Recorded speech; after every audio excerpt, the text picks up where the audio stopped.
அடுத்ததாக மகரம் ராசி அவர்களுக்கு இந்த சனி பயிற்சியில எப்படி அமைய போகுது? மகரம், இப்போ மகரத்துக்கு ஆட்டோமேட்டிக்காக இப்போது 7லேருந்து விலகி போகிறாரு, 3ஆம் இடத்துக்கு போகிறாரு. ஸோ இவங்களுக்கு ஒரு பொற்காலம் தான் நம்ம சொல்லணும். ஓரளவுக்கு நல்ல ஒரு வாய்ப்புகளை கொடுப்பாரு. 3லேருந்து 5 பார்ப்பாரு. இந்த 5 பார்க்கும்போதெல்லாம் இந்த புதிய ஐவிஎஃப் ட்ரீட்மெண்ட்காரங்க பண்ணக்கூடாதுன்னு அர்த்தம்.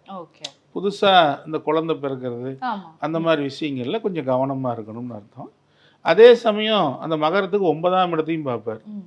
இந்த சனி பகவான் வந்து மகரத்துக்கு ஓரளவு நன்மையை செய்யக்கூடிய ஒரு அமைப்பு. 5ஆம் இடத்தையும் பார்ப்பார், 9ஆம் இடத்தையும் பார்ப்பார், 12ஆம் இடத்தையும் பார்ப்பார்.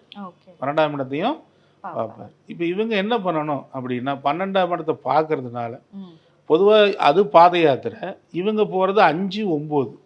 5, 9ங்கிறது இந்த குழந்தைங்க அல்லது வயசானவங்க, தந்தை, இந்த மாதிரி விஷயங்களில் கொஞ்சம் கவனமாக இருக்கணும். இவங்க தன்னோட குழந்தையோட ஆசையை நிறைவேற்றி வைக்கணும். இப்போ அப்போ எனக்கு ஒரு சைக்கிள் வாங்கி கொடுங்கன்னு கேட்டால் உடனே என்ன பண்ணணும்? வாங்கி கொடுக்கணும். அதுவே இதுக்கு பரிகாரம்.